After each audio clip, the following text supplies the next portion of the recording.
Vocês estão, vocês estão me ouvindo bem?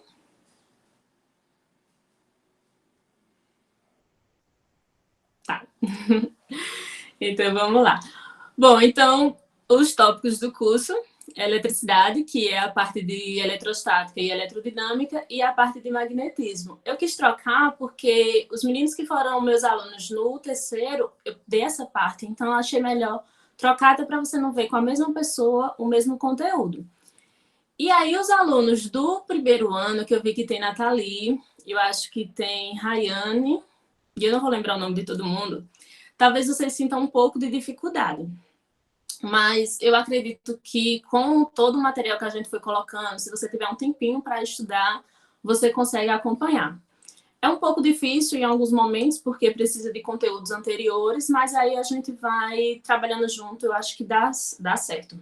Que na inscrição, eu não sei se colocaram a informação que o curso era preferencialmente para alunos, né, do terceiro e do quarto, justamente por essa dificuldade, mas eu acho que não vai ter grandes problemas. E aí, quem já entrou no Moodle, viu que tem algumas coisas lá, e vou falar rapidinho do que se trata para a gente poder entrar no conteúdo.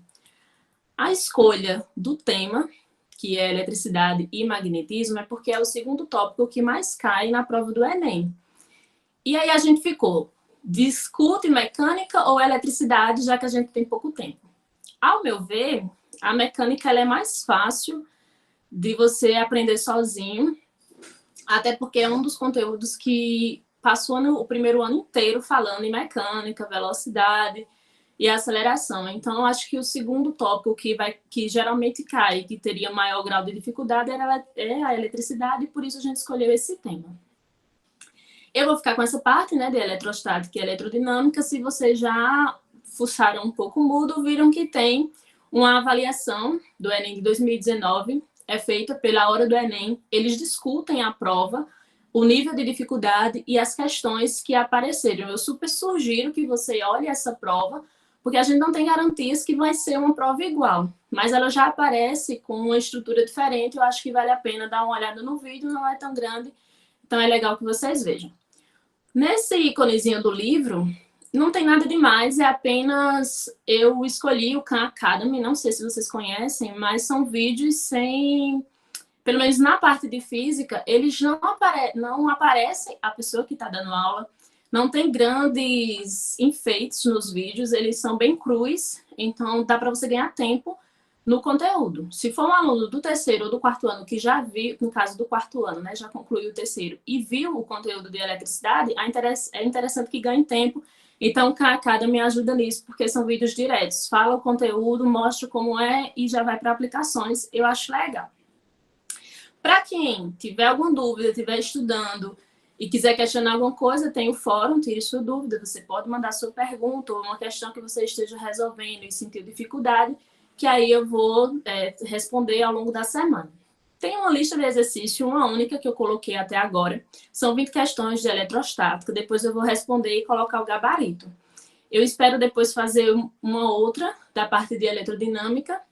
E aí vocês vão respondendo ao longo da semana, ao longo do curso, e vão mandando resposta, no caso as dúvidas, ou questionando se a sua resposta está certa. Eu não quis colocar logo o gabarito, porque aí tem gente que nem tenta fazer, já acha que é muito difícil e tal, então acho legal vocês tentarem fazer. E se a gente tiver um tempinho, semana que vem a gente vai mexer num circuito, numa simulação, que eu acho pouco provável que eu consiga fazer isso, porque é muita coisa para 2 aulas. Mas quem tiver tempo também, quiser já mexer, já tem um pouco de conhecimento da estrutura de um circuito, eu super sugiro que entre nessa simulação, porque ajuda você a memorizar quais as partes de um circuito, quais os componentes que o compõem e tudo mais. Então, é bem legal esses materiais. Além disso, eu fui colocando tudo que eu tinha acesso de aplicativos. Eu sei que vocês conhecem vários, inclusive eu peço que depois sugiram lá no fórum se tem mais algum que não foi listado. Porque cada um tem o seu jeito de estudo, cada um tem a sua forma de pensar e de gostar. Tem pessoas que gostam de fazer resumo, tem outros que gostam de ir direto. Tem alguém pedindo para entrar, só um minutinho.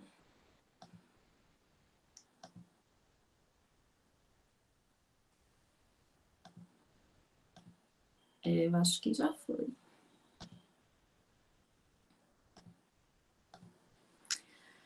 Então, está listado vários materiais que vocês podem usar, seja aplicativo ou sites que vocês podem consultar diretamente no computador, que eu acho que contribui bastante. Tem uma sinopse curtinha do que se trata cada aplicativo, eu acho que vale a pena vocês darem uma olhada também.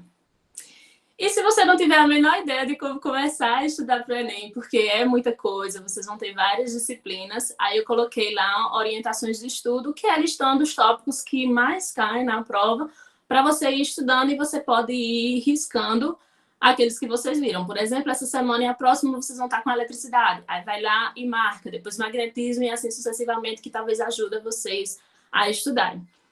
Só que não existe uma fórmula para você estudar. Cada pessoa vai ter um jeito de estudo. Tem gente que gosta de estudar ouvindo música, outros precisam de um lugar com silêncio, enfim. Então, vocês precisam descobrir qual a melhor forma de estudar. Eu só vim aprender isso no segundo ano da graduação.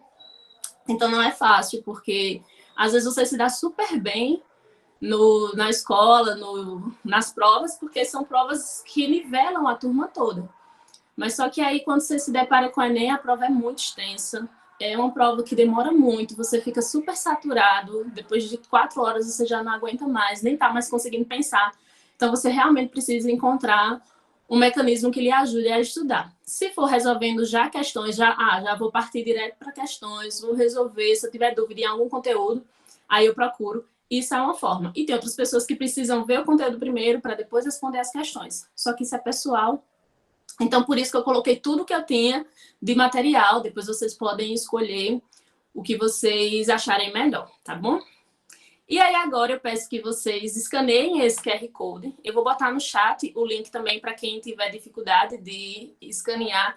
E colocar lá 3 palavras que vêm na cabeça de vocês do que se trata a eletricidade. Se alguém não conseguir escanear, aí eu vou botar o link. E aí eu já boto também o link da frequência para depois vocês assinarem. Vou esperar um pouquinho.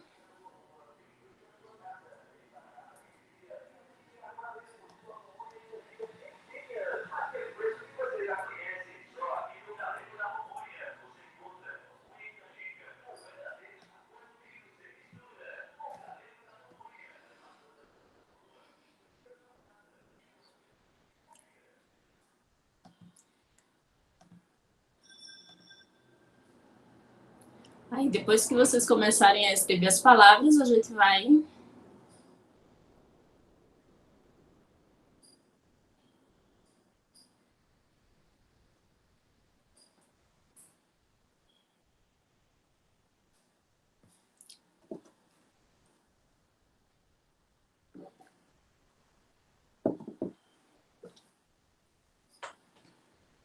Conseguiram?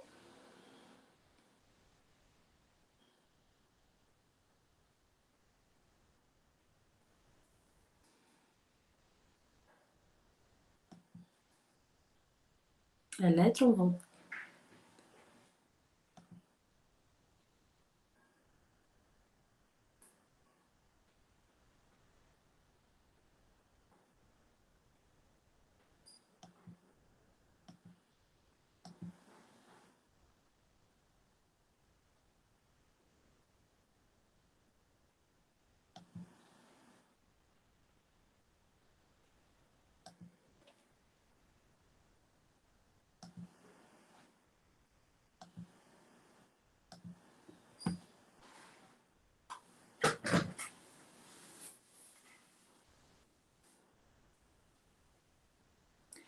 E aí, quem foi colocando as palavras, a gente vê que tem várias coisas para a gente se preocupar quando se fala de eletricidade.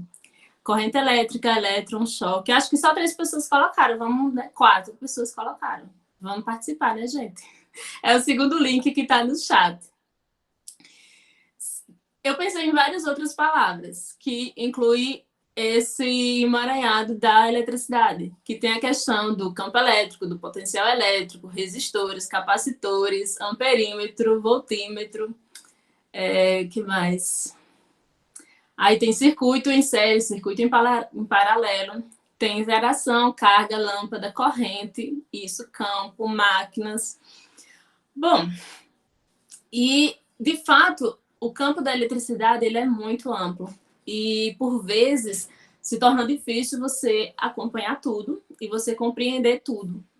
Mas se você tem uma base boa da eletrostática, você consegue compreender como é que vai avançando esse conteúdo ao longo do estudo. Tem gente pedindo para entrar. Não está aparecendo aqui.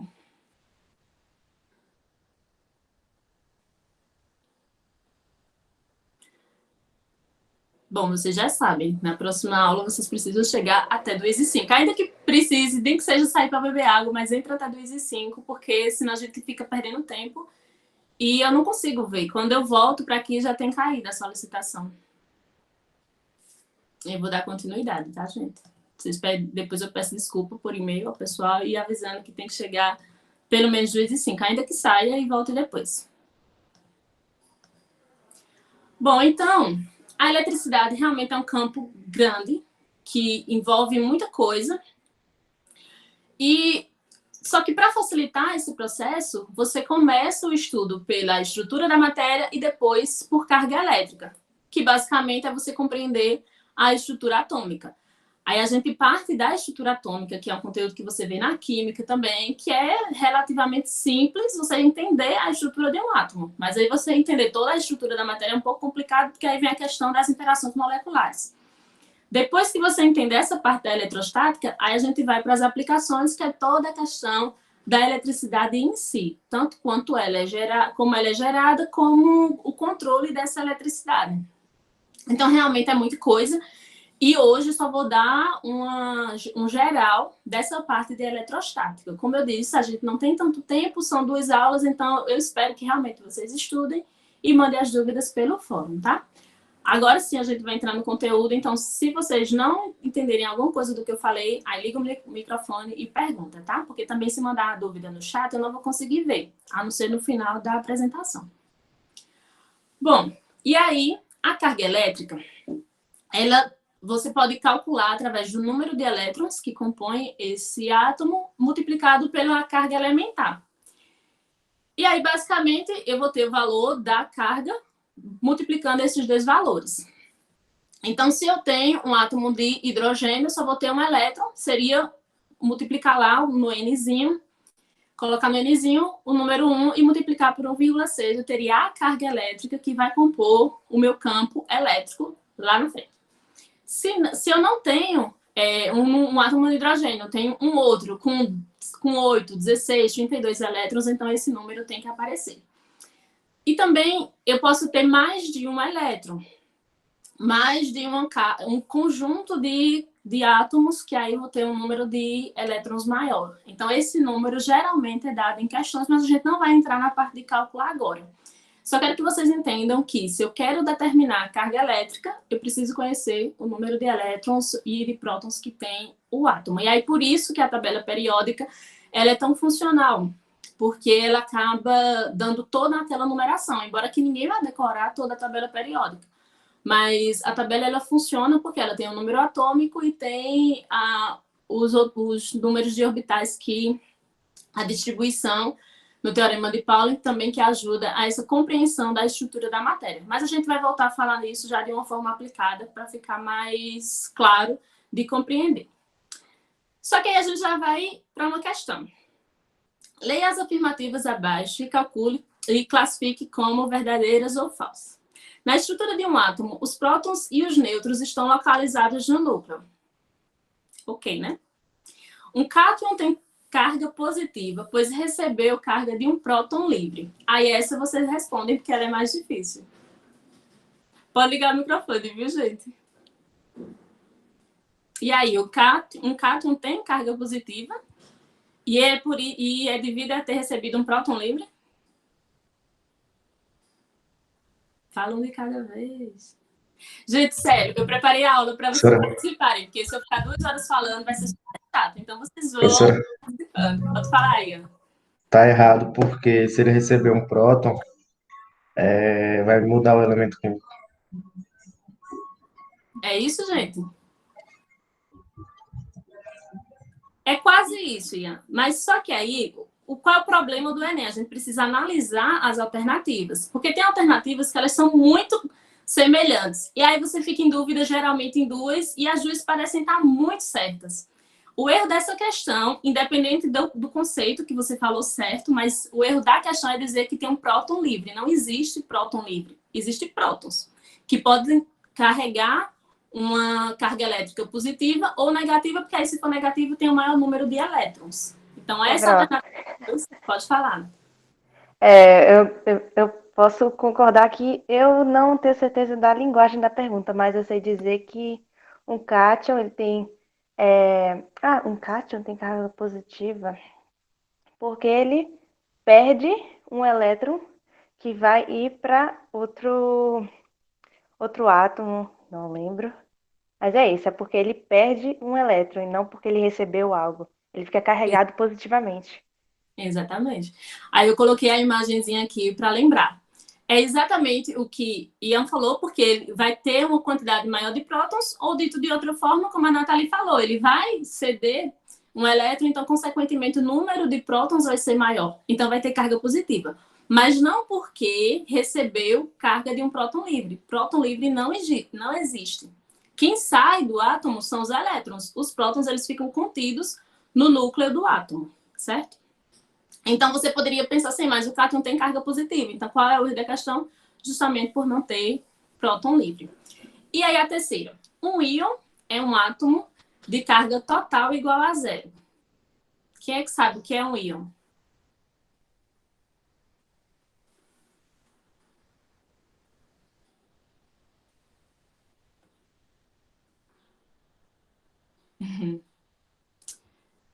Então, tá. Os íons são tanto cátions quanto ânions. Só que aí a gente pode falar em cátion positivo ou cátion negativo. Íon positivo ou íon negativo. Não existe carga de íon zero, porque depende dos prótons e dos elétrons. Então, os cátions, quando eles perdem mais elétrons, eles vão ficar positivos. Então, teria um íon positivo. Quando ganha elétrons, se torna um ânion, então seria um íon negativo. Em relação à resposta das alternativas, a única verdadeira seria a número 1. E aí a resposta correta seria a letra B, porque apenas a estrutura atômica que foi dita de uma forma correta.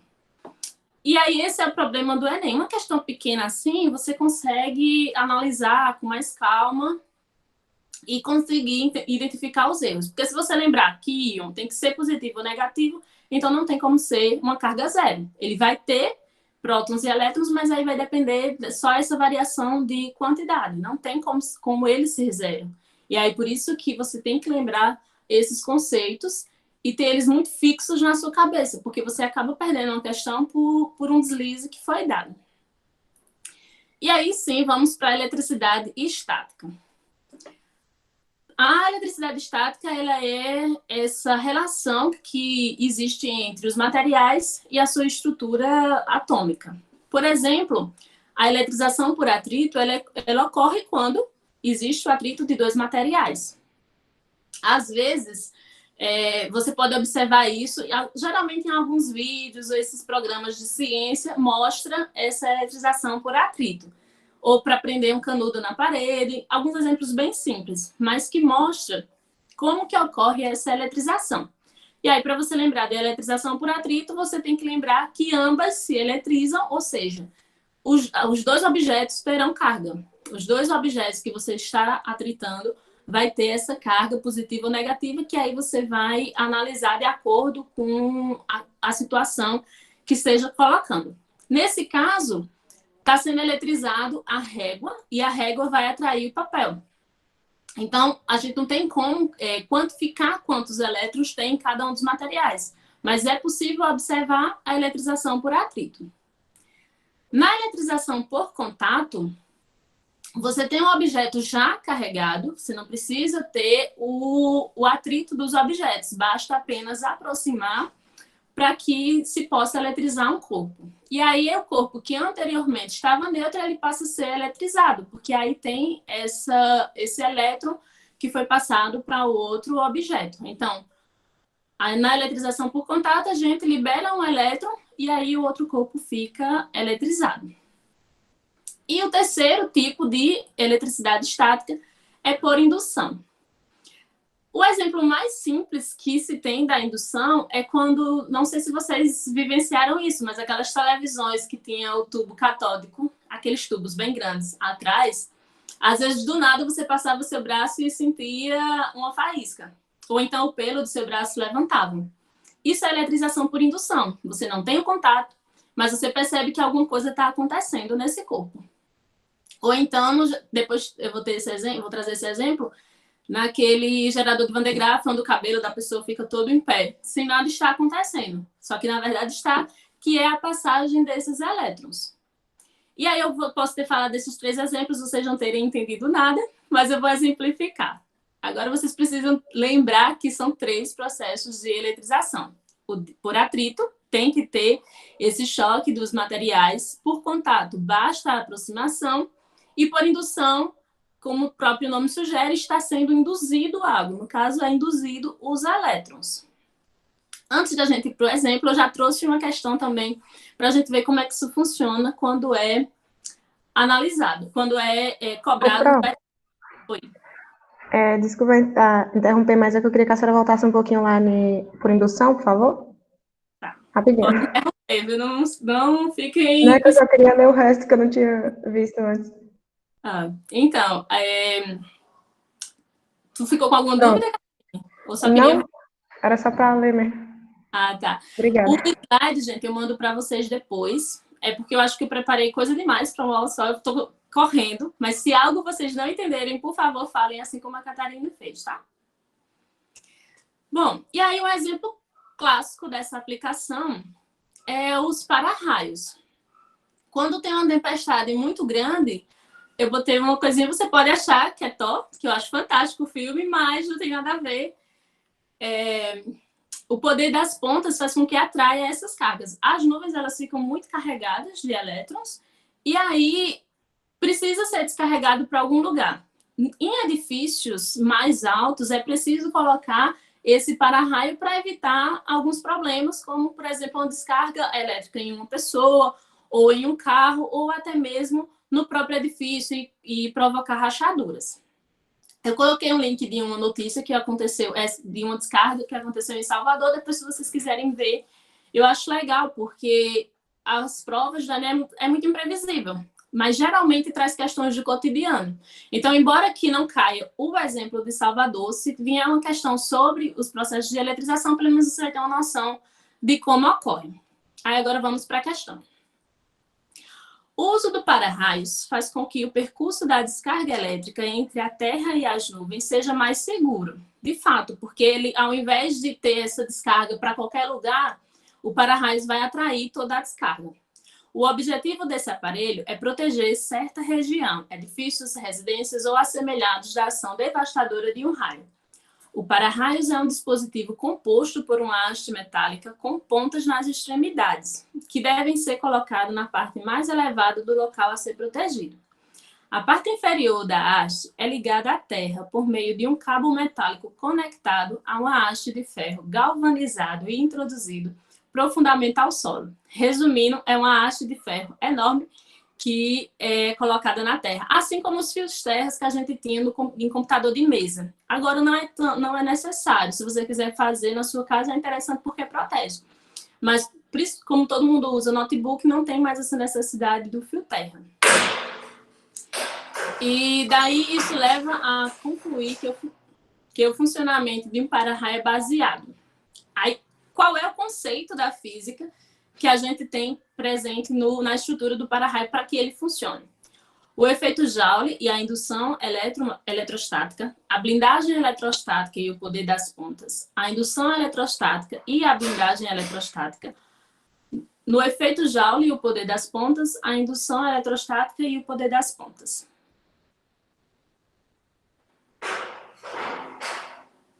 O que é que vocês acham?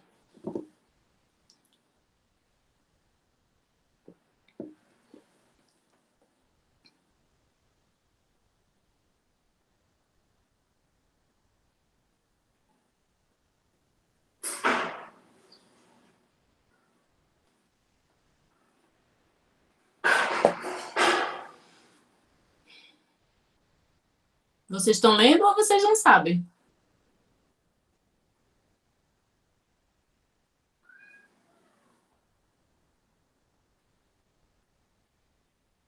Ok, Joana, obrigada.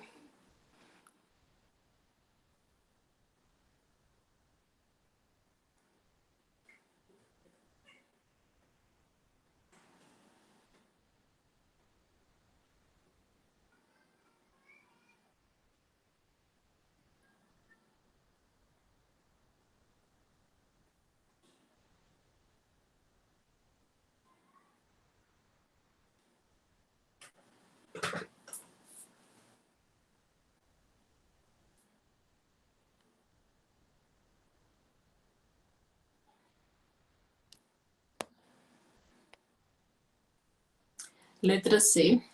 Tem mais alguém que quer dar um palpite ou que já sabe a resposta?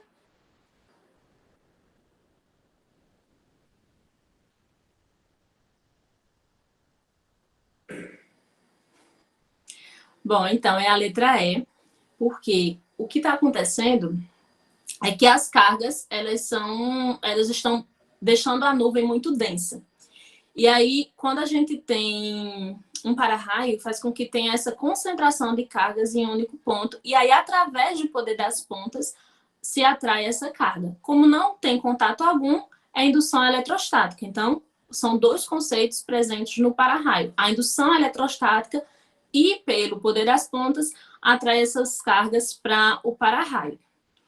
Poderia ser blindagem eletrostática, mas não necessariamente, porque a blindagem ela ela protege a estrutura, mas não com tanta eficiência quanto o para-raios. Por exemplo, se eu tenho uma descarga muito grande num carro, possivelmente esse carro vai pegar fogo, porque a descarga é muito grande. Então, o poder das pontas, ele faz com que essas cargas elas fiquem concentradas e sejam direcionadas para a Terra com mais eficácia. Então, por isso, indução eletrostática e poder das pontas. E daí, eu trouxe algumas outras aplicações que podem surgir na prova. O exemplo mais clássico é o da máquina de Xerox, que também é por indução. Você tem que... O cilindro ele é eletrizado a partir do movimento do rolo, ele vai girando e então está sendo eletrizado. Depois, essa imagem ela é projetada por Tony em uma folha e aí tem um processo de aquecimento que faz com que a imagem fique fixada na folha. Então, também na máquina de Xerox está presente o processo da indução eletrostática. Um outro exemplo são as correntes metálicas em caminhões de combustível. Elas evitam que essas descargas elas fiquem concisas na estrutura metálica do caminhão e aí, claro, que ocorre que evita acidentes e até explosões. Atualmente tem um aparelho de monitoramento eletrônico que faz com que se perceba essa atividade eletrostática dos caminhões e aí evita o uso da corrente. Mas também é possível perceber essa aplicação, você usa uma corrente que acaba induzindo as cargas para a Terra também. E um terceiro exemplo é a eletricidade em animais. A pilha de volta, ela surgiu através de se perceber a eletrização na dissecação de um sapo. Mas a gente vê outros animais também que têm essa presença de cargas elétricas, como, por exemplo, as barges.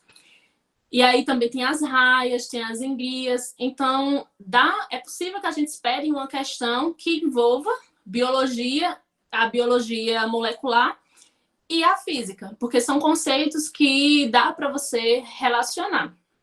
Então, ao longo do slide, eu fui colocando esses links para vocês darem uma lida nesses materiais.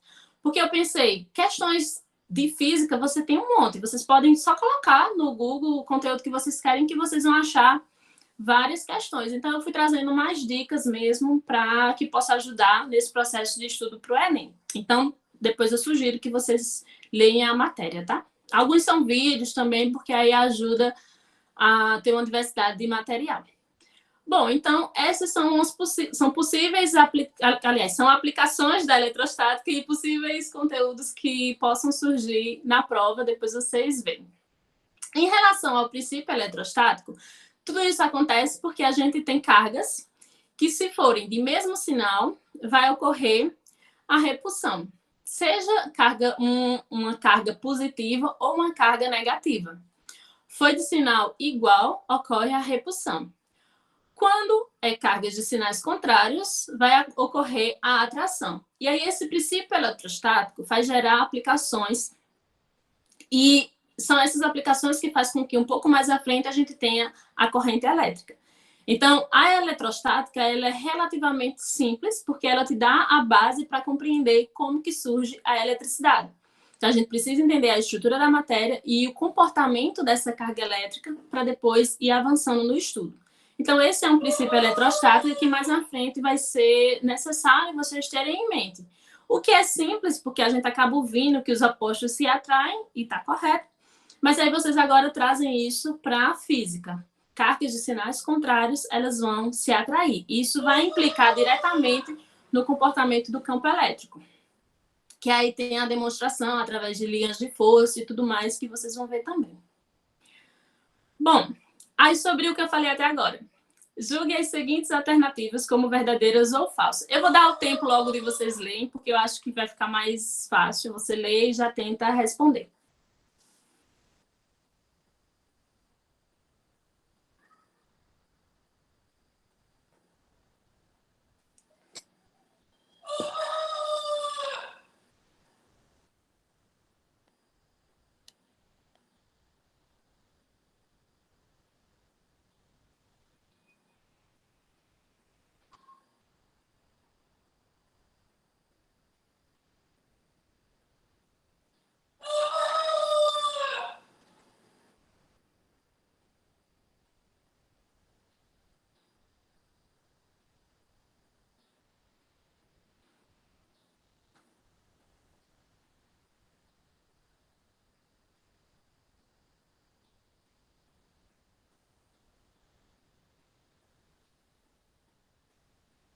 Talvez a letra B.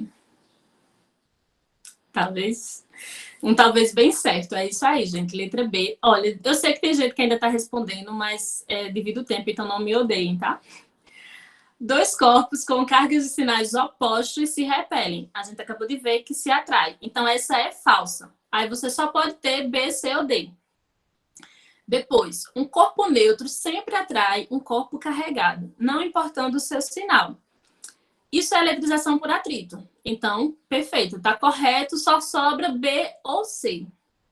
Não há nem atração, nem repulsão entre dois corpos com a mesma carga. A gente também viu que eletrização por atrito, você desestabiliza e aí tem, portanto, eletrização. E por contato, se tem um corpo positivo, ele vai induzir elétrons, se tem um corpo negativo, induz prótons. Então, essa também é falsa, porque está dizendo justamente o contrário. E aí só sobra a letra B. A última, o módulo das forças de atração que atuam em dois corpos são iguais, mesmo que os corpos sejam diferentes. E também está correto. Logo, questões desse tipo, de verdadeiro ou falso, claro que no Enem são questões enormes, mas é você julgar um a um e já ir eliminando aquelas que não tem nem possibilidade. Tem certeza de uma questão, como, por exemplo, a primeira, opostos se atraem, você já vai eliminando, isso ajuda demais a resolver questões. E aí, claro, as questões estavam muito simples, muito pequenas, mas quando a gente chega para o Enem, são questões assim, enormes, que super cansam, você fica, caramba, vou ter que ler isso tudinho. Sim, tem que ler isso tudo, mas uma dica que eu dou para responder questões desse tipo é grifar a informação mais importante. E aí, o que é que você faz? Primeiro, vá para as alternativas, lê o que ele está dizendo, entenda o que está sendo dito nas alternativas, porque aí quando você vai ler o texto de apresentação, você já vai se ligando no que pode ser cobrado. E aí fica mais fácil. Talvez demore um pouco mais a responder, mas é um meio de te ajudar e você não perder questões por deslize, porque às vezes você está lá tão cansado, lendo rápido e tal, e aí perde questões por um simples entendimento errado. Então, lê primeiro a alternativa e depois vocês voltam para o texto. Eu não vou responder essa questão, então anota, coloca no caderno de vocês ou na folha que vocês estejam para responder a questão 4 do slide e mandar lá no fórum Tire Dúvidas, que aí eu vou ver quem acertou, quem errou e vou comentar, tá bom? A questão é muito grande. Se a gente fosse ler agora, a gente ia se perder. Então, é a tarefinha de vocês ler essa questão em casa e responder, tá bom?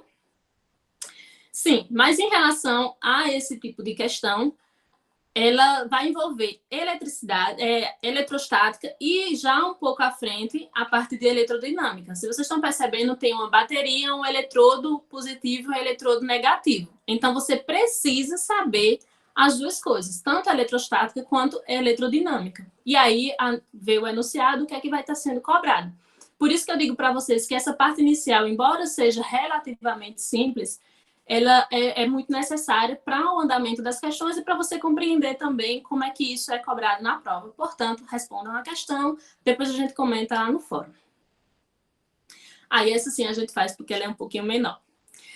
A interação elétrica entre partículas eletricamente carregadas não necessita de contato entre as partículas, ou seja, ela pode ocorrer à distância. Esse é o exemplo de eletrização por contato.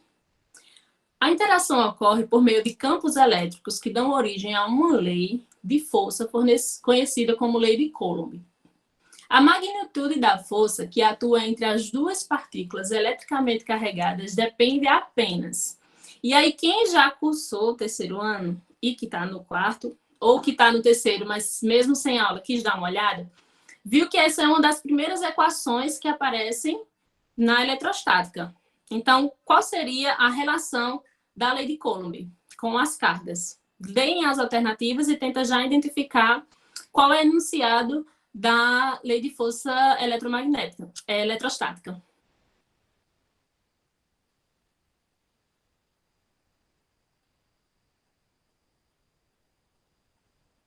No exemplo anterior, eu mostrei, né, as cargas de mesmo sinal, elas se repelem, e as cargas de sinais opostos se atraem. Então, tem que ter duas cargas nessa equação, porque é a relação entre as cargas que vai gerar essa força de atração ou de repulsão. Então, tem que envolver a carga das partículas. Só que isso não me ajuda muito, porque só na letra B que não tem... que não fala em cargas. Então, eu tiro a letra B, mas fica A, C e D. Depois, se a interação, eu acho que é letra A, E ou A, letra E. Se é interação, eu tenho que ter uma distância, porque é por contato. Então, ela pode estar próxima ou não. Daí, eu tenho que a força elétrica, ela vai ter essa interação entre as cargas a uma distância. E isso vai depender da interação, da quantidade de cargas que essa carga que eu estou analisando vai ter. Quer dizer, da quantidade de elétrons que essa carga vai ter. A resposta dessa questão, sim, é a letra E. Das cargas das partículas, da distância de separação entre elas e do meio em que estão imersas. Esse casinho aqui é conhecido como constante eletrostática, que aí vai equilibrar esse sistema de força. E aí eu tenho uma força eletrostática porque eu tenho uma constante que equilibra. Porque como depende do meio, e aí a gente geralmente analisa no A, fica mais fácil ter uma constante para analisar. Para algumas aplicações mais científicas e tecnológicas, aí tem um controle maior dessas variáveis, e aí tem também a permissividade elétrica do meio, que aí também pode interferir. Mas, para fins didáticos, é suficiente você lembrar que a constante eletrostática é 9 vezes 10 à nona. E aí, aqueles submúltiplos que fica menos 3, menos 6, menos 9, vocês precisam lembrar para fazer questões de cálculo. Mas a gente só vai ver isso depois. Então, a força eletrostática nada mais é do que a interação entre duas cargas. E eu tenho que conhecer essa distância, e é a distância ao quadrado, porque essas cargas elas têm uma interação mútua. Então, ao quadrado por isso. Entendendo cada uma das grandezas, primeiro eu tenho que a força elétrica depende da constante eletrostática no meio, o módulo das cargas, porque a gente está lidando com cargas positivas e negativas, então eu preciso ter o meio para saber qual a grandeza da força que eu estou utilizando, que eu estou fazendo um cálculo, que eu estou fazendo uma análise. E aí a distância entre as cargas. Unidade de força, assim como na dinâmica, na elétrica também é Newton. E aí basicamente é isso. Eu tenho o princípio eletrostático, cargas iguais se repelem, cargas de sinais contrários se atraem, e eu posso calcular esse nível de atração e de repulsão através dessa força, dessa equação de força elétrica. E aí, mais um outro conteúdo são condutores e isolantes. Todos esses conteúdos é que vai dar a base para a gente entender depois os circuitos elétricos. Condutor, como o próprio nome sugere, ele vai conduzir algo. Nesse caso, vai conduzir elétrons. E o isolante, ele vai isolar tanto prótons quanto elétrons. No caso, para você lembrar, basta lembrar de um fio. Para definir, às vezes eu esqueço os conceitos. Então, para definir um condutor, é só lembrar dos fios de cobre que compõem o fio de eletricidade da nossa casa. E o isolante é aquele encapamento que tem um fio para proteger justamente de descargas elétricas. Quem nunca, né, teve um fio descascado que leva aquele choque, pequeno ou não, e é justamente isso, a falta desse isolante. E aí, o que acontece? Por exemplo, eu tô de sandália Havaiana ou qualquer outra marca, e vou mexer em eletricidade. Não totalmente eu estarei isolado só porque estou usando uma sandália Havaiana. A intensidade dessa descarga é que vai definir se realmente eu estarei protegido ou não. Por isso que no exemplo anterior, numa descarga elétrica sobre um carro, não necessariamente os pneus vai isolar todo o carro. É mais fácil a blindagem eletrostática atuar do que esse isolante através dos pneus. Então, basicamente é isso. Para lembrar do isolante, eu lembro de borracha. Para lembrar do condutor, eu lembro do cobre. Porém, para ter 100% de condução ou 100% desse isolamento, teria que ter supercondutores ou superisolantes. Só que é muito difícil a gente ter no nosso dia a dia, então também nem é tão cobrado. Na prova do Enem, pelo menos eu não achei nenhuma questão que cobrasse isso, então não tem para que você estar buscando as coisas mais complicadas. A gente vê o que cobra mesmo, como que é estruturada a questão, e é o suficiente. E aí, uma coisa que sim, que você precisa lembrar é a série triboelétrica. Não é esperado que você lembre todos os componentes que compõem, mas que você saiba do que se trata. Então, a série triboelétrica, ela significa mapear os materiais que eles têm tendência a ser carregado positivo ou têm tendência a ser carregado negativamente. Por exemplo, o isopor, ele tem mais tendência a ser carregado negativamente do que a seda ou o couro. E aí tem vários materiais que são presentes nessa tabelinha que geralmente aparece em laboratórios de física para a gente fazer testes. Ou, por exemplo, porque eu vou usar borracha ao invés de usar um outro material para ter essa capacidade de isolar. Então, série triboelétrica é você saber que existem vários materiais que são mapeados para saber como que eles são carregados, positivo ou negativamente. No Enem, geralmente, eles colocam a tabela, tem esse indicativo de quem é carregado positivamente, quem é carregado negativamente, e pede para você analisar. Então, a tabela a seguir mostra a série triboelétrica, e é através dessa série que é possível determinar a carga elétrica adquirida por um material quando são atritados entre si. O isopor, ao ser atritado com a lã, fica carregado negativamente. O vidro, ao ser atritado com a seda, fica carregado, já ainda na resposta, positivamente ou negativamente. Aí, a pista que ele deu foi justamente dizer que o isopor, ao ser atritado com a lã, fica carregado negativamente. Se o isopor está aqui e o vidro está lá em cima, então o vidro vai ser carregado positivamente.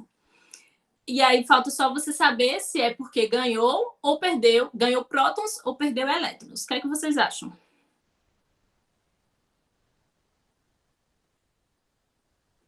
Quando algo fica carregado positivamente, o que é que está acontecendo? Isso, Joana, letra B. Porque ele está perdendo elétrons. Sempre. Se eu tenho algo carregado positivamente, é porque perdeu elétrons. Quando perde elétrons, fica carregado positivamente. Se está carregado negativamente, ganha elétrons. Os prótons não saem do lugar, eles vão ficar lá no núcleo. O que modifica é essa alteração de elétrons, tá? Então, como eu disse, a série triboelétrica, ela ajuda a você identificar como que os materiais vão ser carregados, mas não precisa você decorar ela. Geralmente vem a questão, vem a imagem exemplificando. Utilizando a série triboelétrica apresentada no exercício anterior, julgue os itens a seguir. O plástico tem uma grande tendência a ceder elétrons na eletrização por atrito. E aí?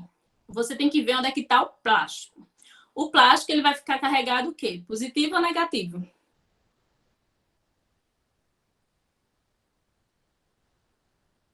Negativo. Então, se ele fica carregado negativo, ele vai ceder elétrons? Vai ganhar. Vamos para o próximo. O cabelo humano, ao ser atritado com o plástico, ele cederá elétrons.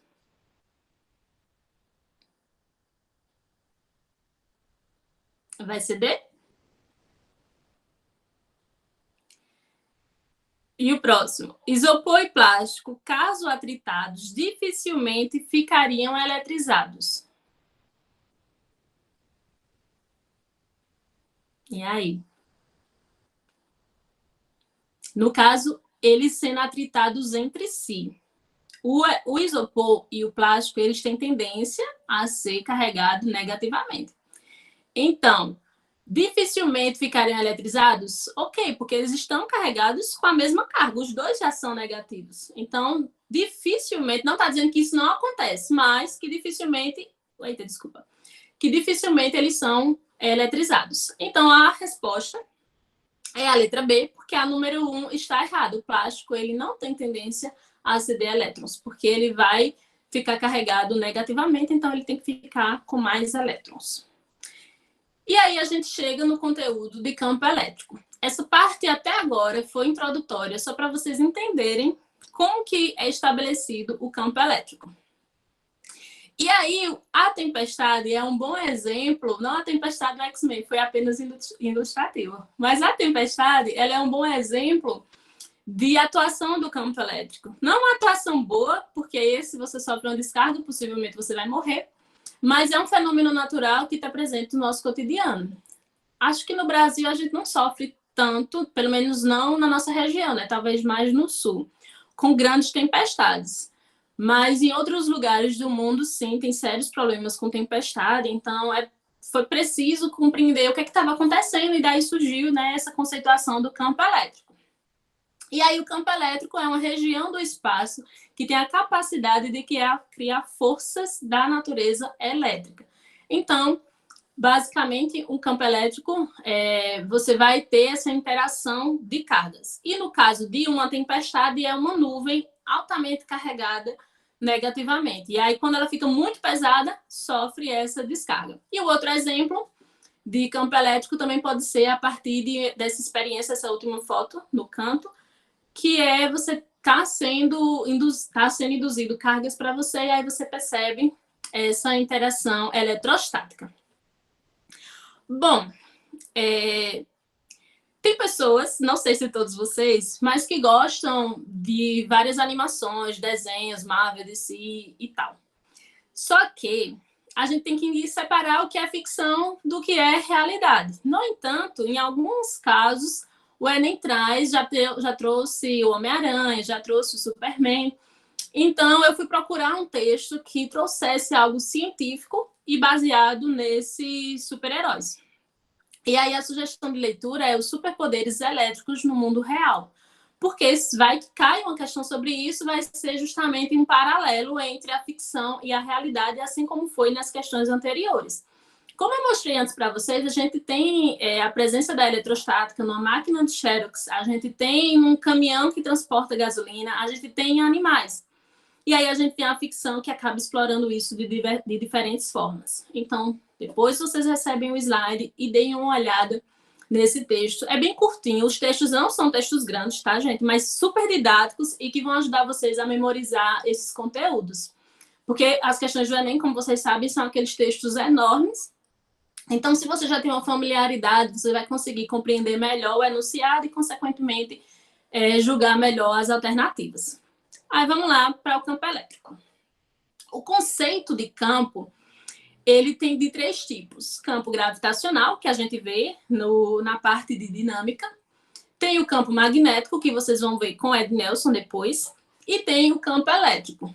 Então, campo elétrico já é bem sugestivo. A gente vai estar analisando as cargas elétricas e como que elas interagem.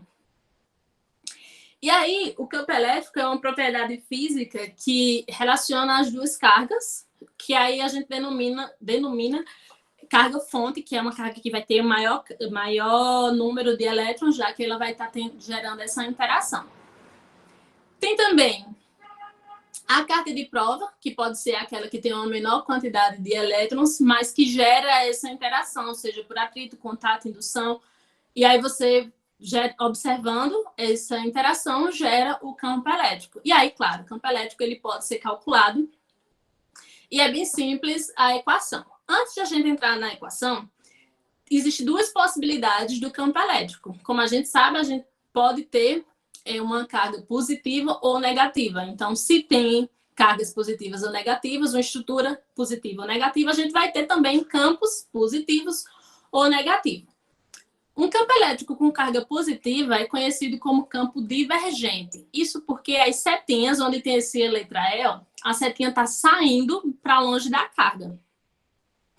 E o contrário disso... O contrário disso é um campo convergente, onde as setas de força elas são direcionadas para a carga negativa. Dito de outra forma, as linhas de campo de afastamentos geralmente são de cargas positivas. As setas de representação de um campo elétrico elas vão sair da carga positiva, enquanto que na negativa é de aproximação. Aí você pode perguntar, tá, para que eu preciso saber disso? Só para você conhecer a representação de linhas de campo ou a representação do campo elétrico. E aí, quando a gente vê cargas positivas, cargas de sinais iguais, elas se repelem, a mesma coisa acontece na representação do campo elétrico. Embora eu tenha 2 cargas de mesmo sinal, não vai ter essa interação, elas vão se repelir. A mesma coisa se forem negativas. Quando é positivo e negativo, cargas opostas, aí sim gera esse campo elétrico, que é um campo de atração.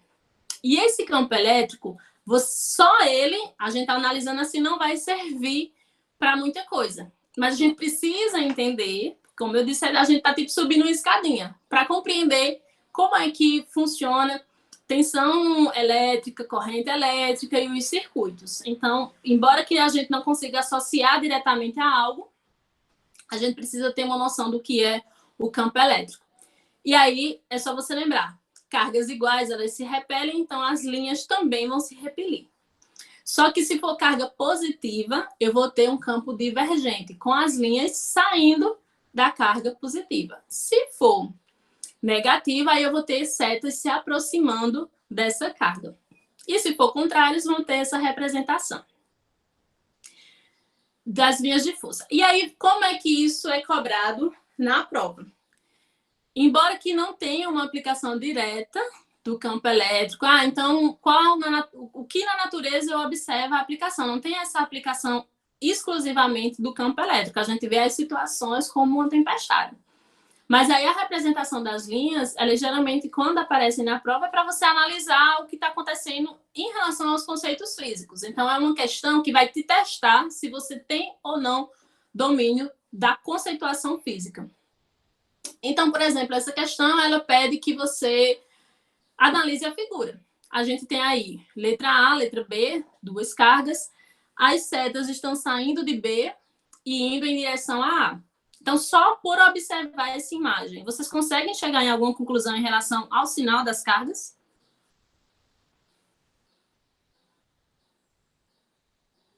Pode falar, gente. B é positivo. É isso mesmo?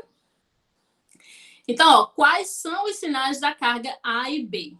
B é positivo, A é negativo. E como é que a gente justifica isso? Porque as setas estão saindo de B e indo para A. Quando a seta está saindo, significa que ela é positiva, ou você pode dizer um campo divergente. Quando está indo em direção A carga A significa que ela é a negativa, ou seja, é um campo convergente. Simples. Claro que agora, quem nunca viu isso pode se confundir um pouco, mas quem já viu acaba se familiarizando com essa conceituação. Crie uma relação entre os módulos da carga A e B. Esse módulo está falando em relação à quantidade de elétrons. Quanto mais elétrons eu tiver na estrutura, mais carga eu vou ter, mais carga elétrica eu vou ter. Só olhando para a imagem, quem vocês acham que tem uma maior quantidade de cargas? A ou B? Por que A?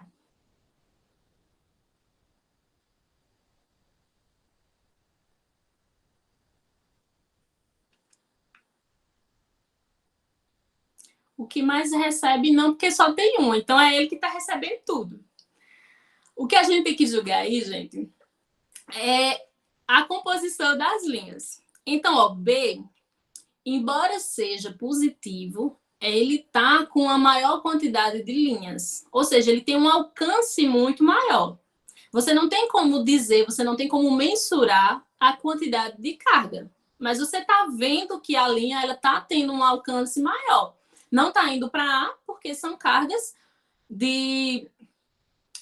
que são divergentes. Ele não está recebendo tudo, então ele tem uma quantidade de cargas menor. E a própria interação de A é muito pequena. Então, dá para a gente inferir que A ele tem menor carga, o menor módulo de carga do que B. E aí foi dito módulo porque a gente não está interessado no sinal, embora a gente já saiba que A é negativo e B é positivo. Seria possível as linhas de campo elétrico se cruzarem? O que vocês acham? Campo elétrico pode se cruzar?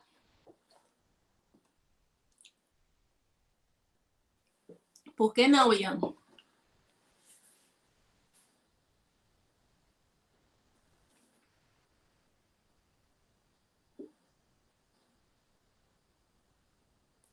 Tá, não se cruza, gente.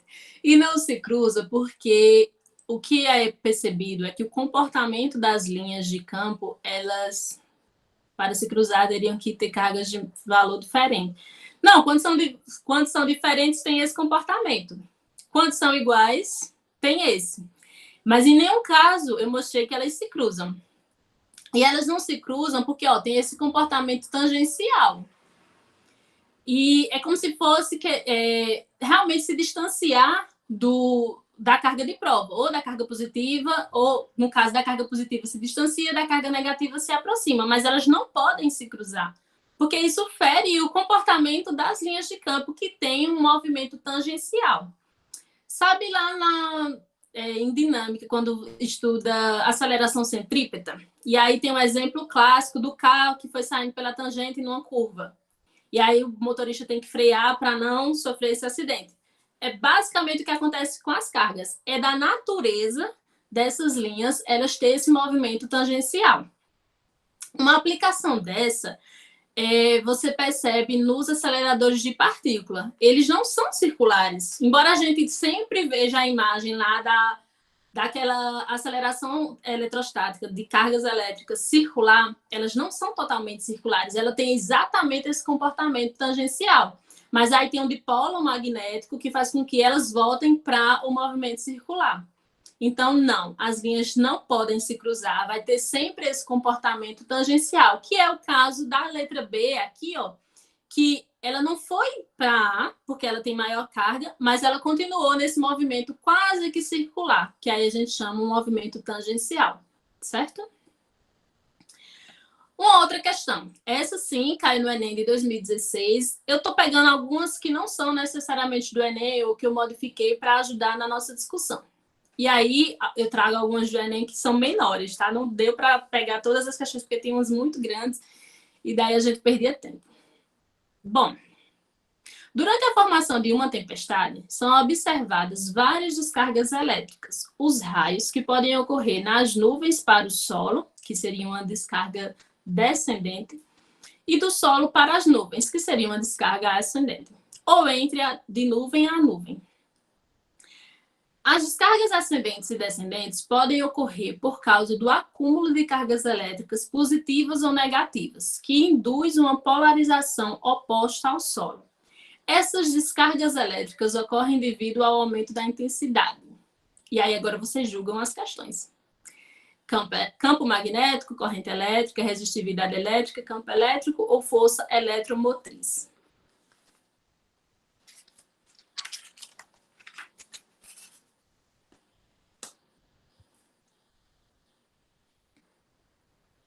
E aí? Letra D. Gente, só tem Nathalie, Ian e Catarina nessa sala. Tem até a Luana. Deixa eu ver quem é que está respondendo. Agora eu vou olhar o chat. Sim, Joana também está super participando. Luma.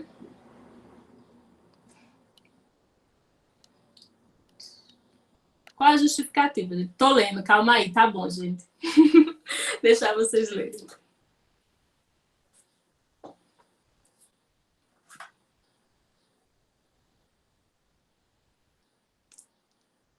Tranquilo, errar, Nathalie. Agora você pode errar tudo, só não pode errar na prova. Mas pode também errar no Enem, porque é impossível você acertar 100%. Ou prova difícil.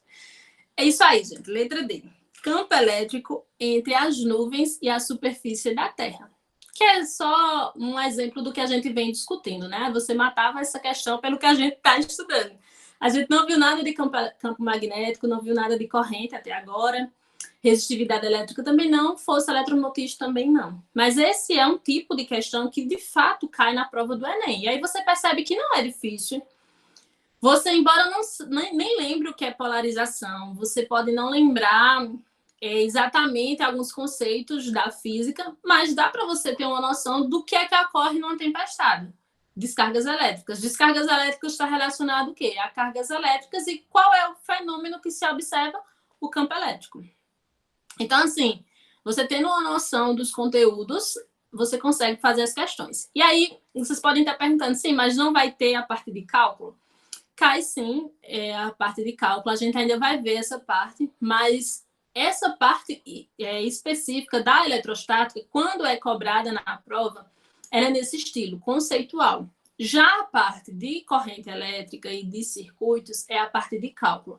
Então, para vocês não ficarem tão cansados, eu dividi exatamente como eu observo que é a prova. Esse ano pode ser tudo, o próximo, né, que é em 2021. A prova pode ser tudo diferente do que eu imagino que seja. Mas aí não tem como a gente saber. E então eu tentei organizar da forma que eu imagino que pode ser a prova. Eletrostática, o que cair vai ser nesse estilo mais conceitual, aplicado em algumas situações, e eletrodinâmica com cálculo. E aí, no caso, semana que vem a gente vê a parte de cálculo. No entanto, na lista que eu botei lá no Moodle, eu coloquei questões com cálculo também, porque aí se vocês forem exercitar, vocês vão ver as duas coisas. E como aqui também fica difícil de eu estar respondendo como a gente faz na sala, né, no quadro, eu preferi dividir dessa forma, tá? Bom, então vamos lá. Uma outra questão que também caiu no Enem em relação a esses conteúdos de 2014. Eu vou deixar vocês lerem e vou beber água. Quem quiser beber água também beba, mas volto logo para ler a questão.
E aí?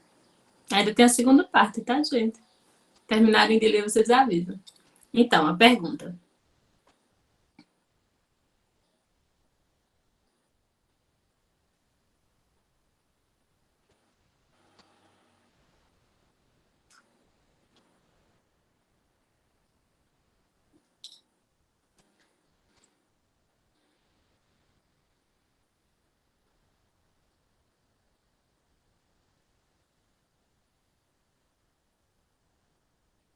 Letra B.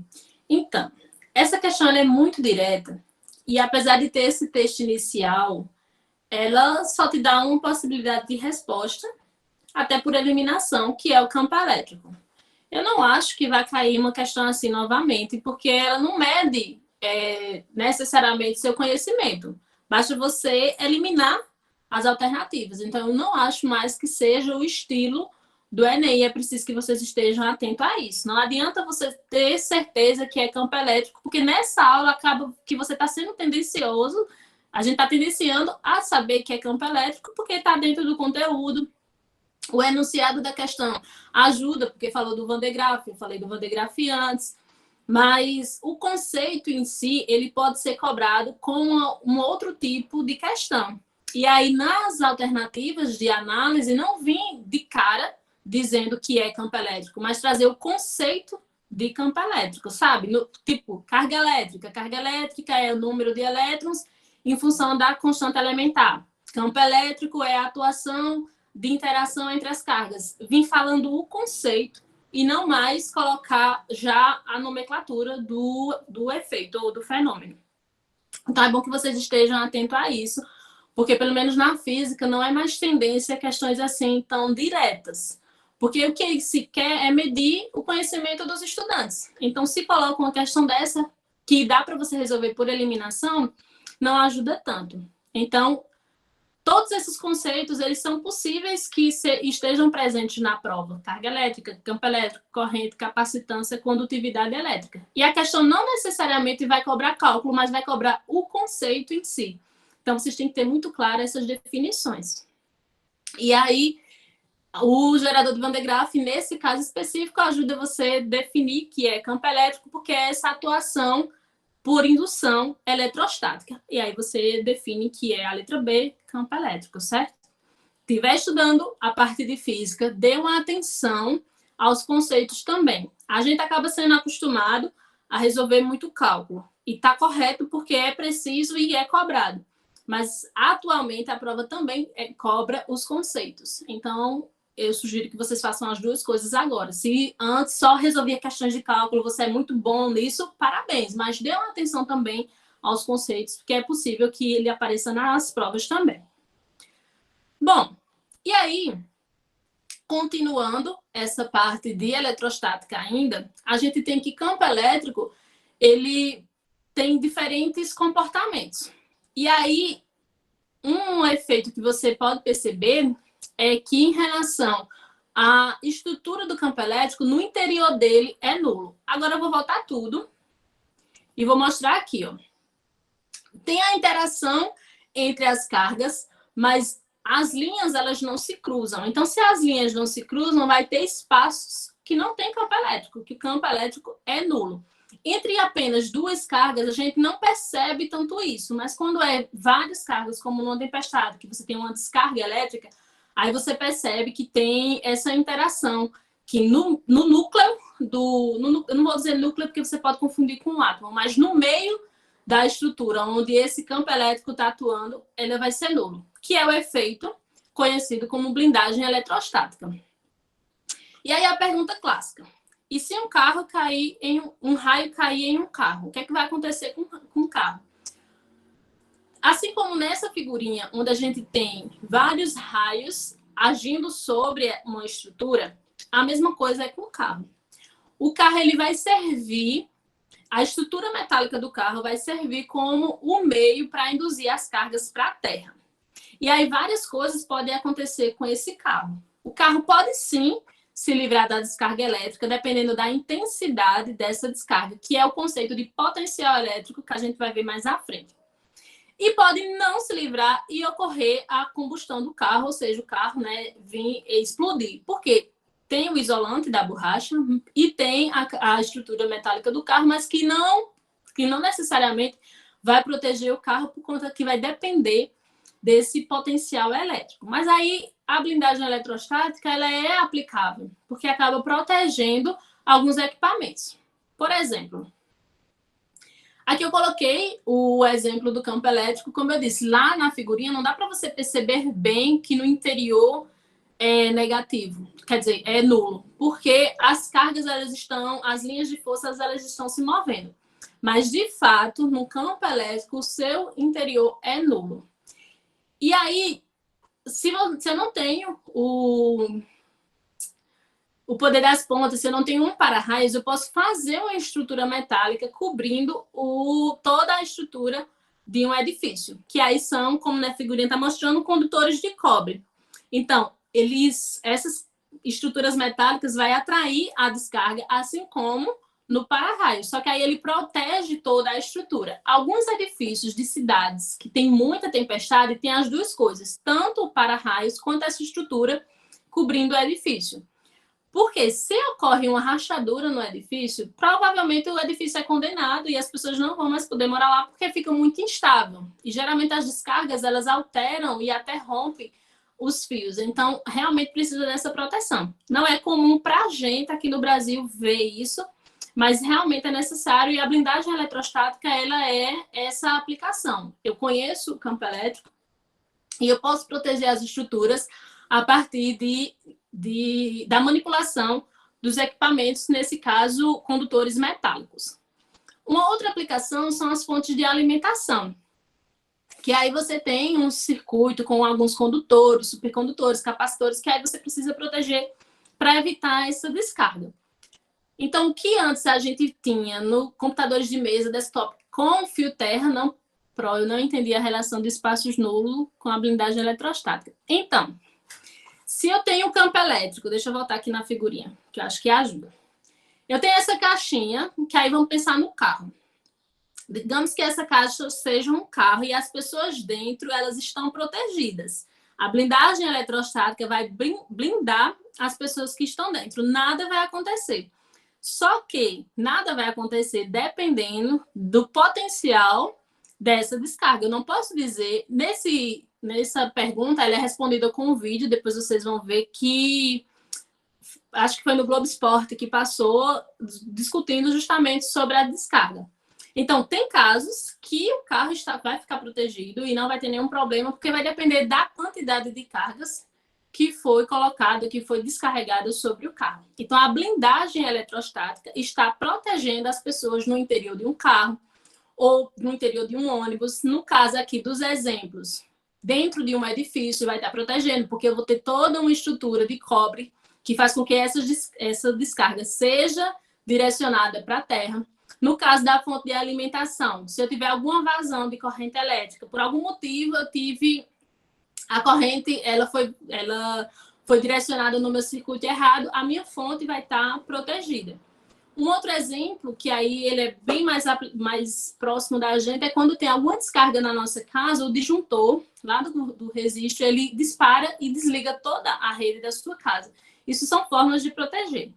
Mas, especificamente, a blindagem eletrostática, ela protege o interior de algo, seja de um carro, seja de um edifício, seja de uma fonte de alimentação, ou mesmo das crianças, porque foi necessário mudar todos os interruptores da nossa casa. Em alguns lugares ainda tem as antigas, mas foi preciso mudar para proteger as crianças. Se percebeu que várias crianças elas morriam por choque elétrico, que é justamente essa descarga.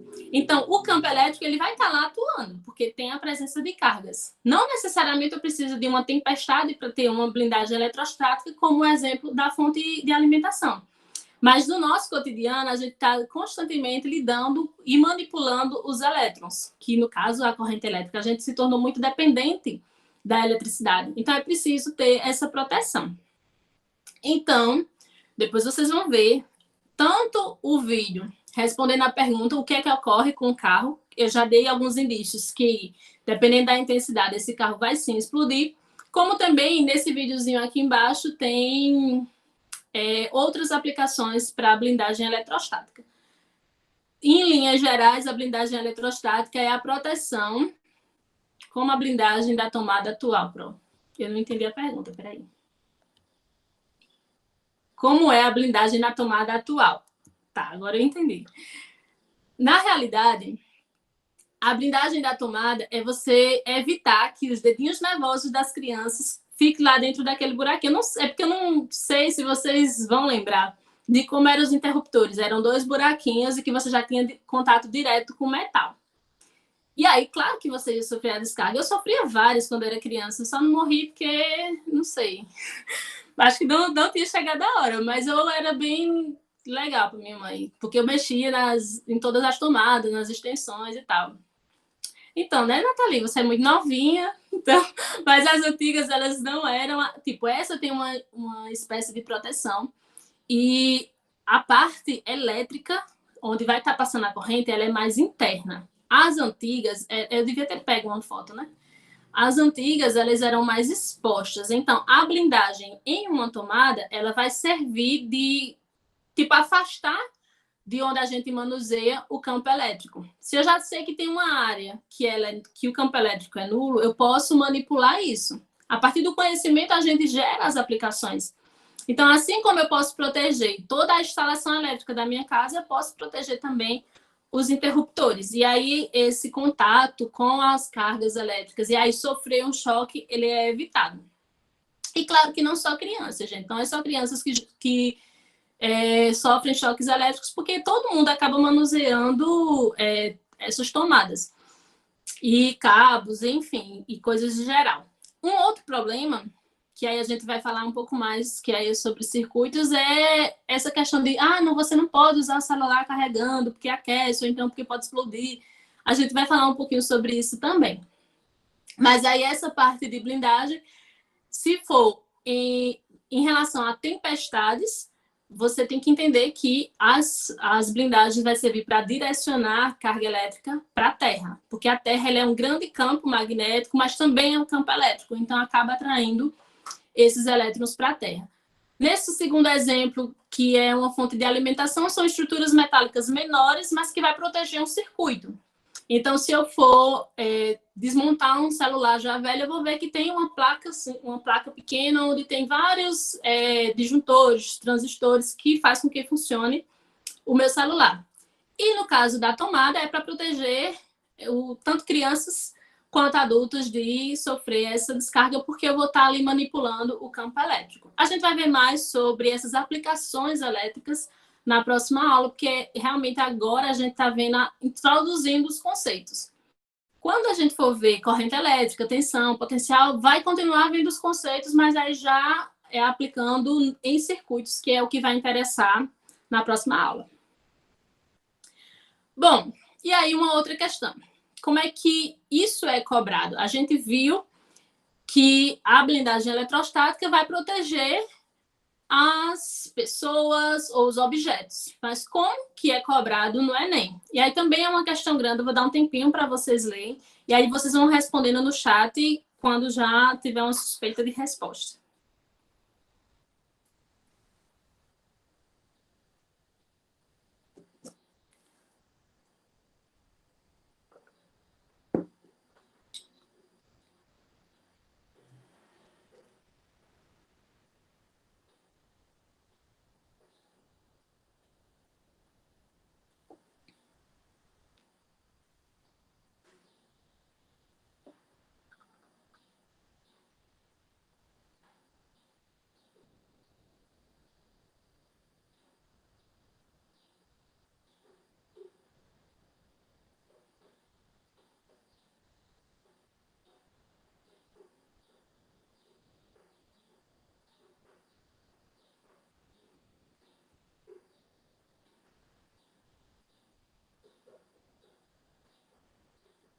Todo mundo concorda que é a letra B? Isso aí, gente. Uma questão fácil também, que aplica diretamente o conceito de blindagem eletrostática, mas que, para você entender, você precisa saber o que é campo elétrico e como ele atua. Então, a letra B diz que, por conta do metal, e que o telefone não funciona devido à blindagem eletrostática que o metal proporciona. Então, de fato, o metal está protegendo, está isolando todo o interior da caixa, porque o campo elétrico no interior, ele também não atua. Quando sofre a descarga, você tem como calcular o campo elétrico no exterior do objeto, seja de um edifício, seja de uma caixa. Mas no interior é nulo. Então, se fosse uma questão que pedisse para você quantificar isso, você poderia botar 0, porque no interior de qualquer estrutura metálica vai ser 0. E assim é aplicado o conceito de blindagem eletrostática.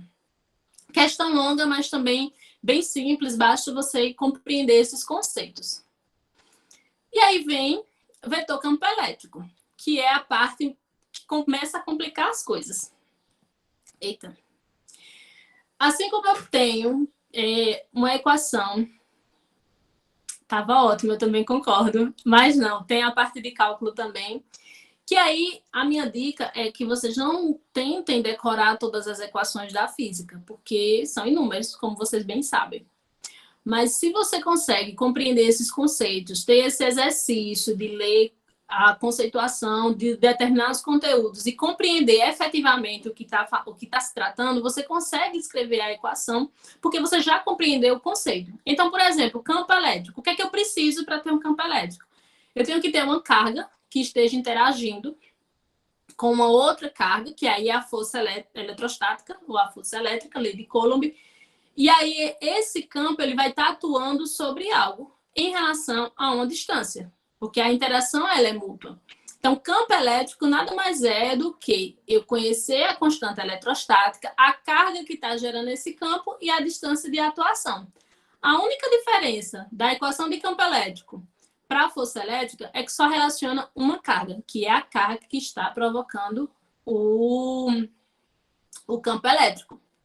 Então, eu vou mostrar ainda essa relação de campo elétrico com força, mas só para vocês já terem claro que a equação, se eu quero calcular o vetor campo elétrico, eu quero saber qual é o campo elétrico que está atuando no exterior de um edifício por conta de uma descarga elétrica, eu preciso saber qual foi a carga, quantos elétrons foram descarregados daquela nuvem que estava num dia de tempestade. Então, eu calculo a carga elétrica para poder ter esse campo elétrico.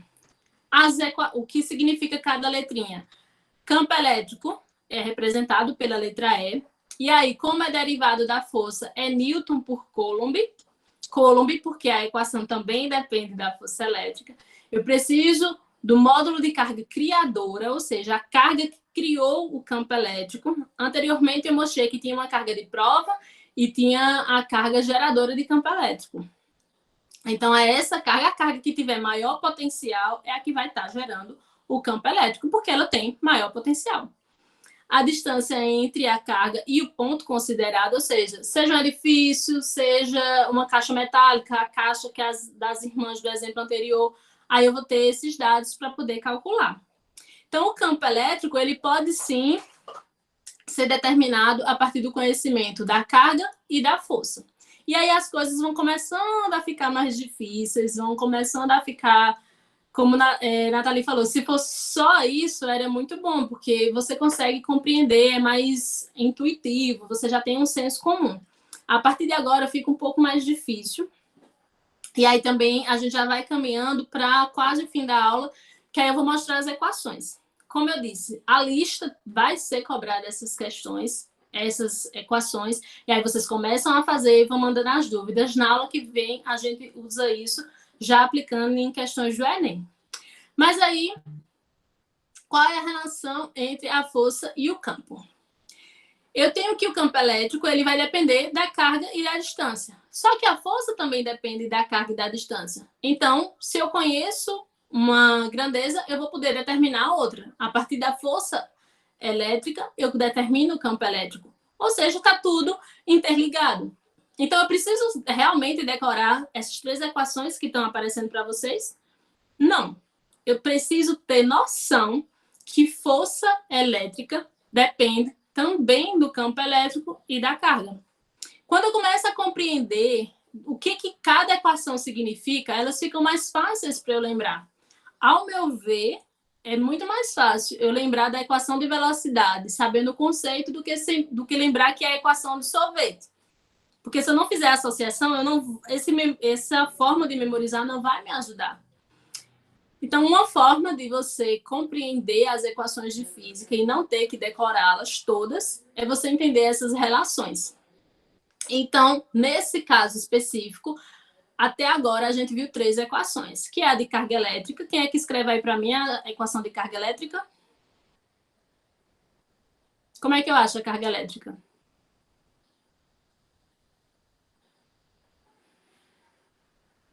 Eu preciso do número de elétrons que está atuando e o que mais? Isso, N vezes E, que é o número de elétrons vezes a constante eletrostática. Sabendo disso, eu posso também calcular a força, porque é justamente essa carga, ou as equações, às vezes, os problemas, as questões, traz esses dados todos. Se não colocar, mas disser, em um determinado sistema eu tenho 20 elétrons atuando em um campo elétrico, então eu vou multiplicar 20 pela constante eletrostática, que é 1,6, e determina a carga. Campo elétrico vai depender dessa mesma carga em função da distância. E essa distância você não vai ter que adivinhar nada. A questão, ela tem que se sustentar em si mesma. Então, os dados têm que estar lá. Você não precisa adivinhar.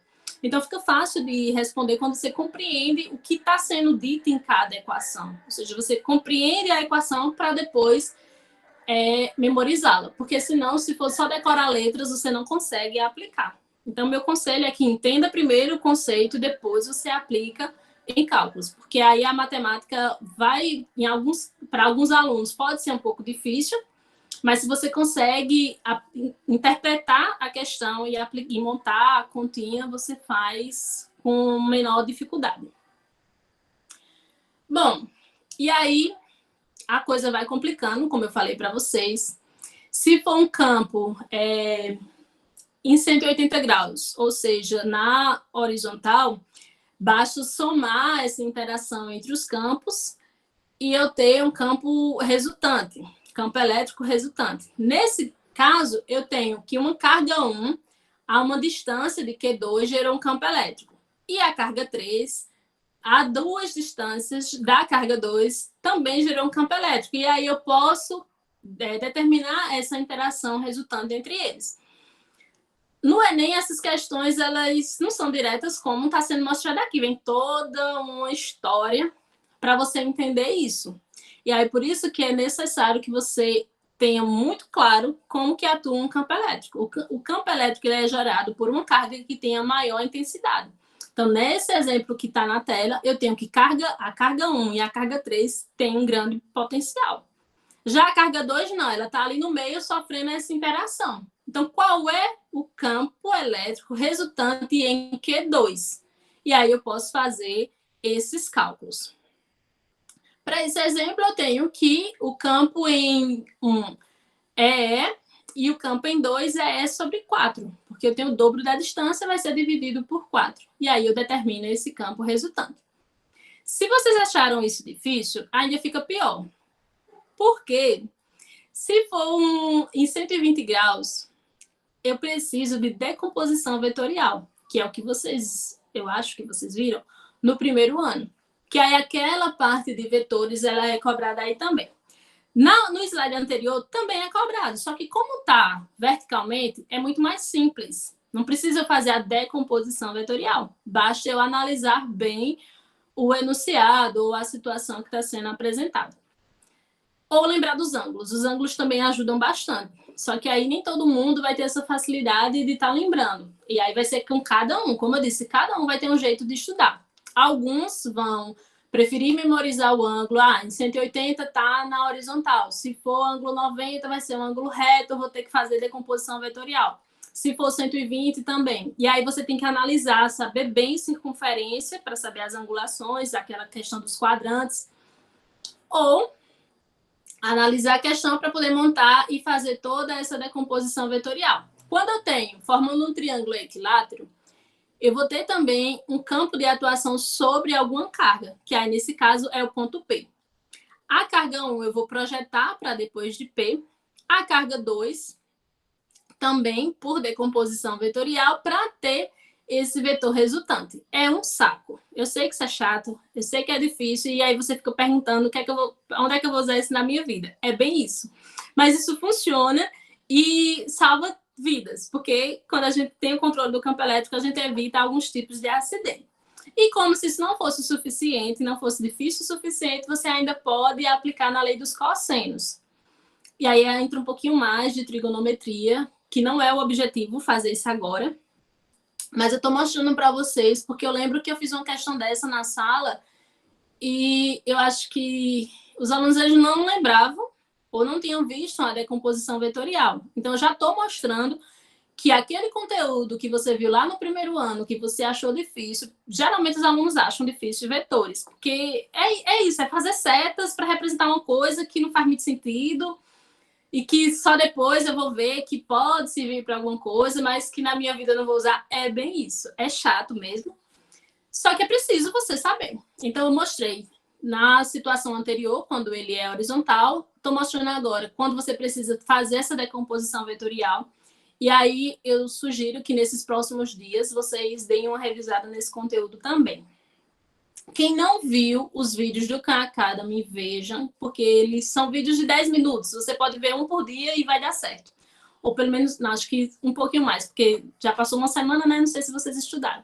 Quem não quiser usar o Khan Academy não tem problema nenhum. Tem vários outros vídeos que eu sugeri também, vários outros canais. Eu não perco meu tempo fazendo vídeo aula ou preparando um aplicativo, porque já tem tanto, então eu prefiro aproveitar meu tempo de outra forma, e aí eu sugiro isso para vocês também. Encontrem um material que seja satisfatório para você. Ah, mas o professor é tão chato, mas se ele dá uma aula boa, não importa. Às vezes, sabe, quem conhece Bibi Bailas? Eu vou dar esse exemplo porque ele é o melhor que eu lembro agora. A menina tem uma voz irritante. A menina não, né? Porque ela é simplesmente pós-doutora. Ela é uma pesquisadora com uma voz irritante, mas os vídeos dela são de uma qualidade tão grande, ela produz conteúdo em várias áreas e é fenomenal. Então, eu assisto os vídeos não porque eu gosto dela, mas porque tem um conteúdo muito bom. Então, lá na listinha que eu coloquei, vocês encontrem um que seja satisfatório no sentido de você ganhar tempo, porque aí cada um vai ter sua realidade, alguns trabalham, outros só estudam, e aí vocês vão precisar, sim, aprender a estudar, porque o Enem, além de ser uma prova muito difícil, vai cobrar tudo que vocês viram do primeiro ao terceiro ano. Inclusive, essas coisas chatas de trigonometria, vocês vão precisar revisar também. Então, essa é minha dica até aqui. Continuando, calma, a gente já está acabando. A gente tem potencial elétrico, que foi o que eu vim construindo até agora. Assim como eu tenho que campo elétrico depende de uma carga, o potencial também. A única diferença de campo elétrico para potencial elétrico é que eu não tenho mais distância ao quadrado. Eu vou ter um campo elétrico atuando naquele ponto e acabou. Então, potencial elétrico, ele vai ser a relação do trabalho realizado, da energia elétrica, em relação a algum ponto. E aí também tem a diferença de potencial. Na nossa região, quer dizer, na minha, aqui eu estou na Paraíba, e na de vocês é 220 volts. Mas se você vai para São Paulo ou para Salvador, você já sabe que é 110 volts.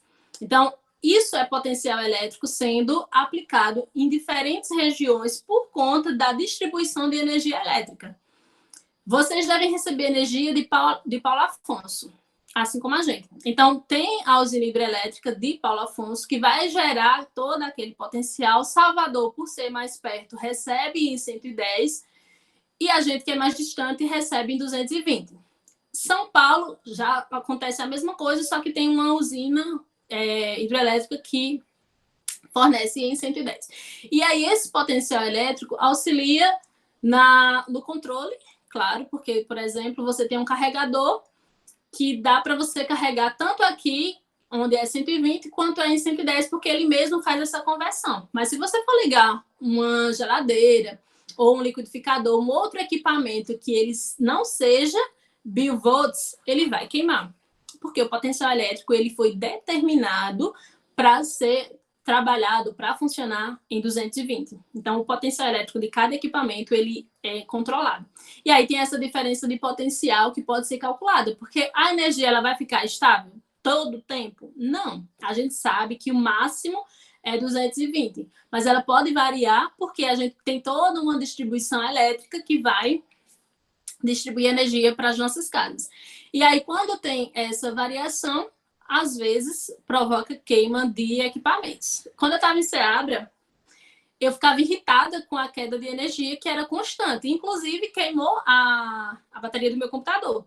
Porque eu sempre usava numa rede que era instável, ou quase instável. E aí, de repente, estava tendo essa descarga e sobrecarga na minha bateria. E aí queimou. Não sei se vocês já tiveram algum equipamento queimado, mas possivelmente é por conta dessa variação tão grande de potencial.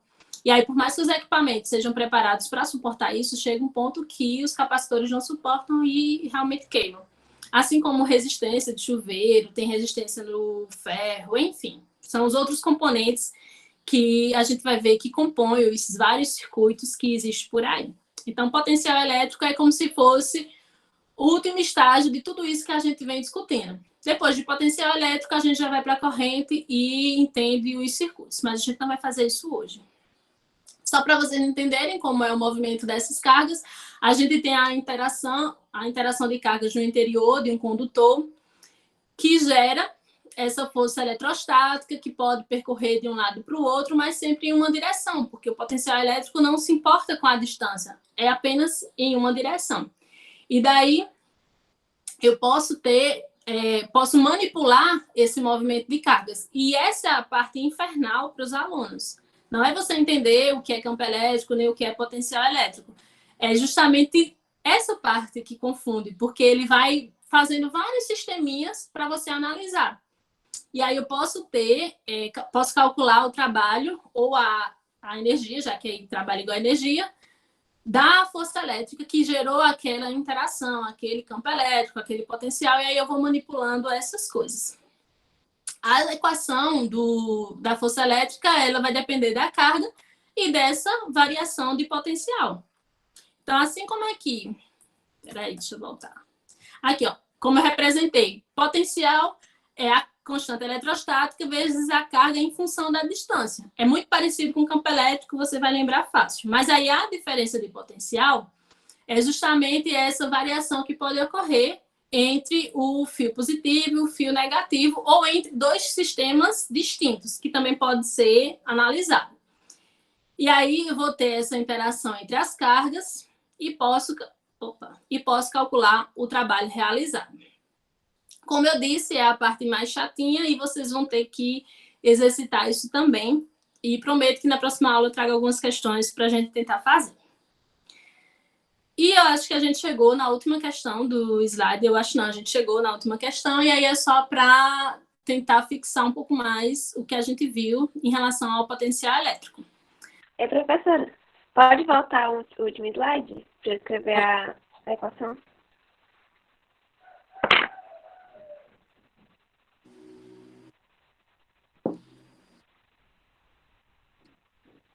Pronto? Obrigada. Nada. Tá, então, em relação ao potencial elétrico. Sua unidade de medida no sistema internacional é o volt. Ok. Isso eu acho que vocês já vão se familiarizando, porque 220 volts. Então, tá tranquilo.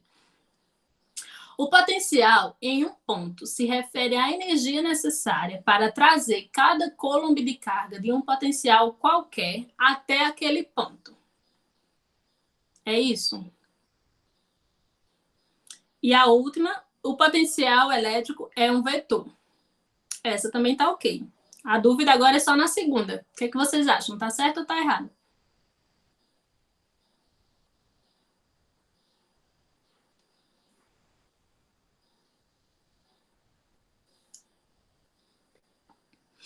Acho que não. Que tá certo ou que tá errado, Lúcia? Ó, gente, o potencial, você é gerado uma carga e você vai analisar essa carga em relação a algum ponto. E não dá para você achar que é de qualquer ponto. Tem que ser direcionado, porque o campo elétrico é direcionado. Seja uniforme, seja em chapas paralelas, seja numa circunferência, mas o campo elétrico ele é determinado uma distância. Então, na equação do potencial, também aparece essa distância determinada. Então, se eu preciso ali do D, é porque o D está representando a distância, então é determinado. Então, não pode ser de qualquer lugar, como diz aqui na questão. Ó. Potencial qualquer até aquele ponto. Não. As coisas dentro da estrutura da matéria, elas são organizadas. Então, não dá para você considerar qualquer potencial. Vai ter vários elétrons atuando num ambiente, mas eu vou estar analisando um determinado potencial em um sistema determinado também. E essa é a parte legal da física, porque as coisas elas são exatas, pelo menos na física clássica. As coisas elas são exatas e você pode prever antes. Nesse caso, a alternativa correta é a letra C, porque apenas a unidade está correta e é um vetor. E aí, novamente eu falo, vocês precisam relembrar decomposição vetorial, que é visto lá no primeiro ano. Não tudo, não precisa você se aprofundar nessa parte, mas ter uma noção, porque vai precisar nessa parte de campo elétrico, tá? E aí fiquem espertos, porque as provas do Enem, ela vai ter uma variação realmente grande, tanto cobrando conceitos quanto a parte de cálculo, e aí vocês precisam estar atentos para o novo estilo de prova. Por isso, vejam o vídeo lá que eu indiquei sobre a prova de 2019. Os 3 professores, eles analisam muito bem, então acho que aí vale a pena. E agora vejam escaneiem esse QR Code e analisem a aula, seja o mais sincero possível, porque senão vocês vão ter que me aguentar na próxima quarta também. E eu posso ser muito legal ou posso ser muito chata, eu preciso saber isso. Como vocês não vão ser identificados, nem precisa se preocupar, mas julguem lá como é que foi a aula, para que eu possa ter uma noção de como preparar, porque a gente não se conhece necessariamente. Eu conheço alguns alunos que estão presentes e sei mais ou menos o que fazer, mas vários de vocês não foram meus alunos. E quem foi meu aluno teve um contato muito pequeno, tá no chat, mas eu vou mandar de novo. Então, a gente teve um contato muito curto, não dá para saber como que é o estilo de vocês, de aula e tal. Mandei de frequência e é essa interação 2. E aí eu espero que na próxima aula, se não deu para vocês compreenderem alguma coisa hoje, manda lá no fórum de dúvida. Não esqueçam de responder a questão número 4, porque eu acho que ela resume bem a aula. E aí vocês vão falando o que vocês acham. Tem lá uma aba de apresentação, que ninguém se apresentou, foi bem ofensivo. Eu e a Ednelson falamos sozinhos, mas tudo bem. E vocês têm que falar o que é que vocês acham, porque o feedback que vocês me derem, eu também vou passar para a Ednelson. Eu acho que vale a pena aproveitar esse momento. Só são 4 ou 5 encontros, é bem curtinho, mas dá para vocês aproveitarem e revisar bem esses 2 conteúdos. Vamos ver o resultado da enquete.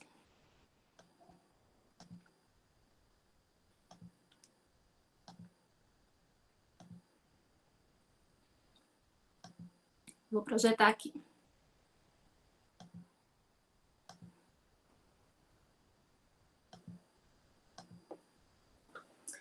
Seis pessoas acharam ok. Ou vocês estão sendo muito generosos ou muito mentirosos. Ninguém ficou entediado, ninguém achou difícil. Só tem 9 alunos, é isso mesmo? Deixa eu ver.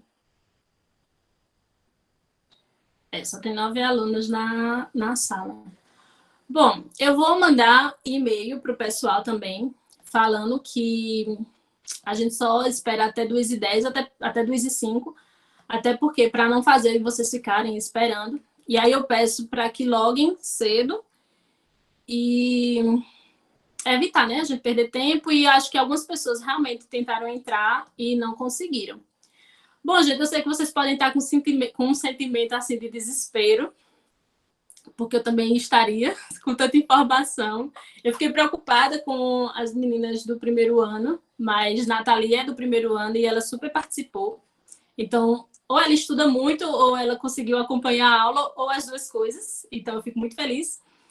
Os demais, como vocês não falaram, assim, né? Se quiser falar agora, pode falar. Quiser tirar alguma dúvida da apresentação até agora, aproveitem para fazer isso, porque senão eu vou sair daqui considerando que foi tudo ok e que na próxima aula eu posso dar continuação.